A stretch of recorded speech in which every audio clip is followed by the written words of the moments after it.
I don't like sitting here at work when I could be at home doing sexy things to you. Every tick of the clock feels like a thief stealing away the moments I crave. The world demands I sit in this chair, trapped in routine, while my heart burns for the taste of freedom, the kind only passion gives. It's not just about desire, it's about escape, surrender, release. The thought of skin against skin, the electricity of touch, the fire that words cannot contain. It makes these fluorescent lights feel like prison bars. And so, my secret desire speaks. I long for the hours when I don't have to pretend. When the outside world disappears, and I can drown in the ecstasy of what's real, raw and forbidden by the ticking hands of time. Work may hold my body here, but my mind, my hunger, my pulse, they already belong elsewhere. I don't like sitting here at work, when I could be at home doing sexy things to you. That thought lingers in the back of my mind, not just as a whisper, but as a steady hum that won't fade. My body is locked in this chair, dressed in the armor of professionalism, pretending to be present in this world of deadlines and routines, but inside, I am elsewhere. There's a pull that tugs me away from this reality, a pull stronger than any responsibility stacked on my desk.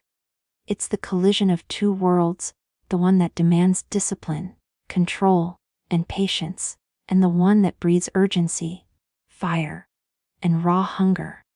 This tension eats at me, and it's more than distraction, it's torment. The emails, the meetings, the polite conversations, they all blur together, stripped of color, lifeless in comparison to the pulse of what I truly crave. I nod. I smile. I respond when spoken to, but underneath, my thoughts are painted in shades of heat and longing. I am expected to belong to this place, to give my energy, my focus, my best self. But how can I, when my best self only comes alive in the shadows of intimacy, in the soft glow of desire? Work has me, but only in pieces. The rest of me is wandering, restless, aching for a different kind of work. The kind where pleasure replaces routine, where every action is driven not by obligation but by instinct. There is an undeniable cruelty in this conflict. The world asks for discipline, for composure, for productivity, while inside me rages a storm that doesn't understand clocks or office hours. The fire doesn't wait for permission. It doesn't respect schedules. It burns when it wants, and right now, as I sit here pretending to care about the numbers on a screen, the storm consumes me. My fingers type what they are supposed to type, but I feel them twitch, yearning for a different kind of touch. My lips form polite replies, but they ache for words that would never be spoken in this sterile room. My body is here, yes, but it is a hollow shell performing what's required, while the real me is chained to longing. This is the age of duality. To wear a mask for the world, while knowing the truth lies elsewhere. To give fragments of myself to this desk, this job, this expected version of me, while the deepest parts scream for release. It is a constant tug, of war, a struggle between duty and desire. A daily betrayal of what I feel versus what I show.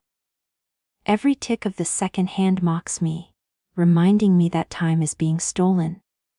Reminding me that the hours I could spend in freedom, in passion, are slipping through my fingers in the name of responsibility.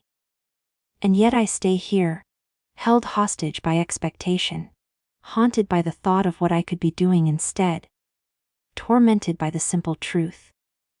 I don't like sitting here at work, when I could be at home doing sexy things to you. Time becomes the cruelest companion, when desire sits heavy in the body. The clock on the wall is no longer an innocent marker of passing moments. It turns into a thief. Every second that drips away feels stolen. Every tick an insult, reminding me that passion is waiting elsewhere, while I am trapped here. The steady rhythm of time is supposed to be neutral. but under the weight of longing it feels like punishment. I hear it in the silence between conversations, in the dragging minutes of the workday, each one mocking me with what I could be touching, feeling, tasting instead. The hours stretch unnaturally, as though time itself knows how to torture. A single afternoon feels endless, when all I want is for it to dissolve, for the day to surrender into night, where the possibility of release finally exists. But instead, the sun crawls, the shadows move reluctantly, and I sit chained to the unbearable slowness of the hands on the clock. It is almost cruel how they never stop moving, yet never seem to move fast enough. I want them to skip, to tumble forward, to rush me to the moment where desire is no longer restrained by responsibility, but time delights in its unyielding pace, forcing me to feel every moment of deprivation. What makes it worse is the way desire amplifies the passage of time. Without longing, a day can vanish unnoticed. But when the body aches for something it cannot have, the minutes stretch into eternities. The mind becomes hyper-aware of the clock, counting not only the moments that pass, but also the moments lost. Lost to routine, lost to obligation, lost to everything except what the heart wants. It is as though every tick carries with it the reminder that I am missing out on the rawness of life, on the heat of connection, on the pleasure of surrender.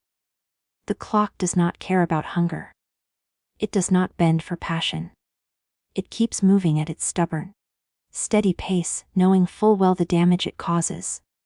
And I sit here, a prisoner of its indifference. Each tick grows heavier, louder, sharper, until it echoes like a taunt in my ears. It is not just time that is being lost, it is life. It is moments that can never be reclaimed. And what is more agonizing than knowing that the very minutes I crave most, the ones filled with touch, with fire, with release, are being wasted in silence, in monotony, in fluorescent light that has no warmth. Time steals with a smile.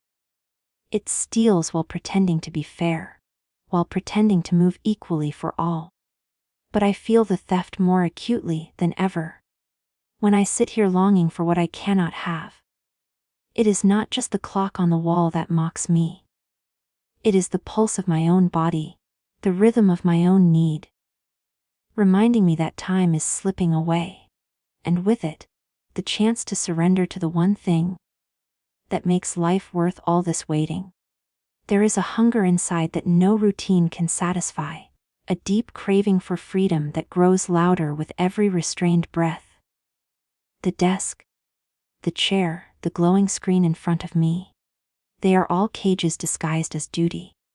I play the role expected of me, wearing the mask of focus, pretending that the repetition of tasks matters. But beneath that surface is a restless spirit, aching to break free. What I long for is not found in schedules or neatly stacked papers. It is not measured in productivity or efficiency. What I want is the freedom to let go, to surrender, to drown in passion without asking permission from the world. This yearning for escape is not just rebellion against work. It is rebellion against the suffocating weight of control. The world tells me to behave, to sit still, to follow the rules, but desire has no rules. It moves like fire, spreading without restraint, consuming whatever dares to stand in its path. The thought of giving in to that fire feels intoxicating, like stepping into a hidden world where the ordinary loses its power. In that place, there are no boundaries, no responsibilities, no expectations, only the truth of raw hunger and the freedom to indulge it fully. The body remembers what it feels like to be free. It remembers the heat of touch, the wildness of surrender, the taste of moments unbroken by interruption. That memory taunts me in the middle of my day, whispering that there is more to life than the monotony I sit in. It tells me that freedom lies in the unspoken, the unplanned, the unrestrained. and that I am wasting pieces of myself in the sterile environment that keeps me contained. It is not only desire that pulls me, it is the promise of release, the chance to unshackle my spirit from the chains of routine, and give myself to something that feels alive. Every fiber of me aches for that liberation. I want to unbutton the tight grip of expectation, to strip away the layers of politeness and professionalism, to step out of the rigid mold that the world demands I stay in. I want to breathe without restriction, to move without hesitation, to feel without restraint. In that freedom, there is no clock, no obligation, no one watching or judging. There is only the rush of being consumed by passion. The weightless surrender to something bigger, deeper, more primal than all the structures I pretend to value. The craving for freedom is not just about rebellion. It is about truth. It is about being honest with the hunger that burns inside, instead of suffocating it beneath layers of responsibility. And so I sit here, outwardly calm, inwardly raging, knowing that my heart belongs not to the world of schedules, but to the wild, unchained moments where desire is not restrained, but allowed to roar, where I am not working to survive, but living to feel. The office is a world of dull colors, humming machines, and fluorescent lights that drain the soul. It is a place where everything feels flat, predictable, and scripted. Each keystroke, each polite exchange, each repetitive task becomes another brick in the wall of the ordinary. Another reminder that I am locked in a space that knows nothing about passion. There is no fire in these walls, no electricity in the air, no pulse that makes the heart race. Instead, there is stillness, artificial brightness, and the suffocating weight of routine. And yet, within me burns something completely different. A force that refuses to be silenced. A desire that glows hotter the more it is denied. The fluorescent lights make everything sharp but lifeless, showing every detail without revealing anything worth seeing. They strip the room of intimacy, of mystery, of heat. They make the hours drag on like a punishment, illuminating the emptiness of the ordinary. I look around and see people moving like machines, their expressions dulled, their energy drained by the same monotony that presses against me. But beneath my calm exterior, there is a storm that does not belong here. The thought of touch, the memory of passion, the craving for fire makes the blandness around me unbearable. It is as though I am living in two worlds at once, the sterile reality of obligation and the vivid, forbidden world of desire that waits just beyond reach. This contrast is sharp and relentless. The ordinary world is predictable, safe, and structured, but desire is wild, unpredictable, and consuming. The prison of routine locks me into the expected, while passion promises escape into the unexpected. It is in that contrast where the torment lies. To sit here, pretending to care about the lifeless glow of screens, when I know what it feels like to burn from the inside out. It is a betrayal of what it means to truly live. The fluorescent lights may cage my body, but they cannot dim the heat that rises in my blood, cannot silence the hunger that whispers in my mind. Every sound of the office is another reminder of what I am missing. The clicking of keyboards, the distant ringing of phones, the monotonous hum of air conditioning. They all feel mechanical, robotic, designed to keep me in line. But desire has its own music. It is the rhythm of breath quickening, the silent language of skin, the unspoken tension that builds until it cannot be contained.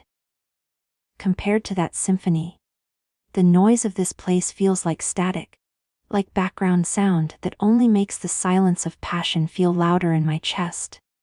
The ordinary world wants me still, calm, obedient. But the fire within me does not belong to calmness. It belongs to the wild, to the moments that cannot be scripted, to the kind of hunger that consumes and transforms.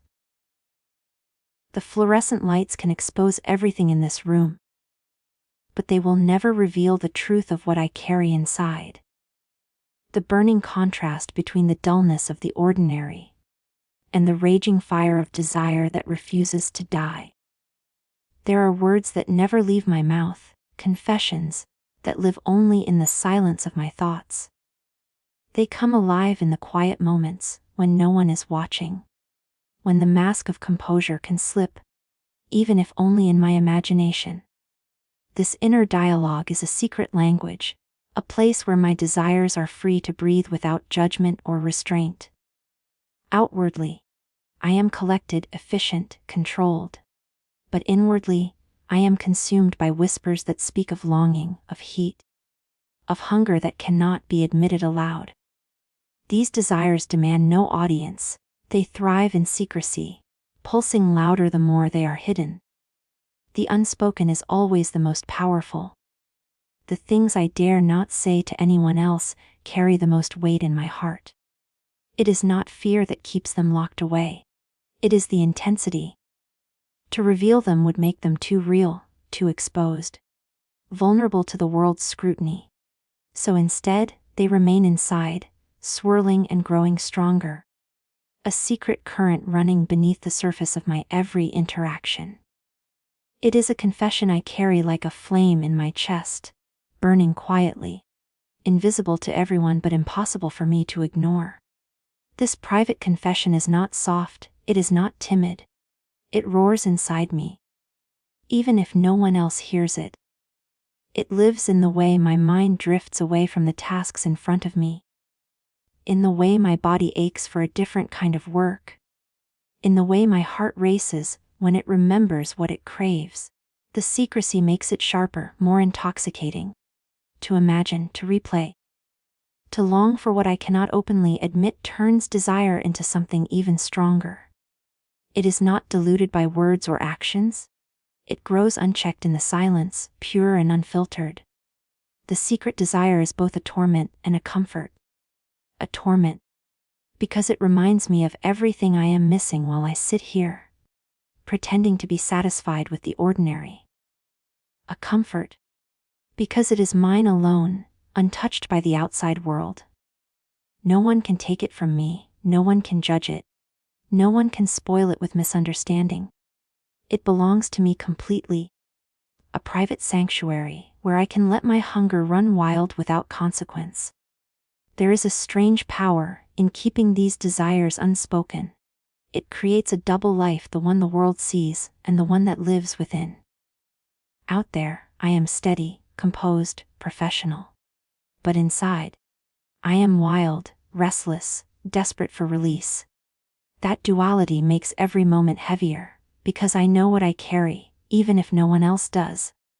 And the more I keep it inside, the stronger it grows, until my entire being feels like it is built on a foundation of secrets waiting to be unleashed. The secret is alive. It breathes with me, moves with me, shadows me wherever I go. It speaks in silence, in stolen thoughts, in restless nights. And though it remains hidden from the world, it is the most honest part of me. The raw confession that cannot be silenced, no matter how deep I bury it. And so, what began as a thought, I don't like sitting here at work when I could be at home doing sexy things to you, has unfolded into something deeper. It is not only about desire, but about the tension between duty and longing. The way time betrays passion, the hunger for freedom, the prison of the ordinary, and the secret confessions that burn in silence. These are the truths we carry quietly. Truths that pulse beneath the surface of everyday life, reminding us that passion is the force that makes us feel alive, even when the world demands we pretend otherwise. Thank you for listening, for holding space for these secret desires to speak. Until next time, goodbye, and may you always honor the fire within you.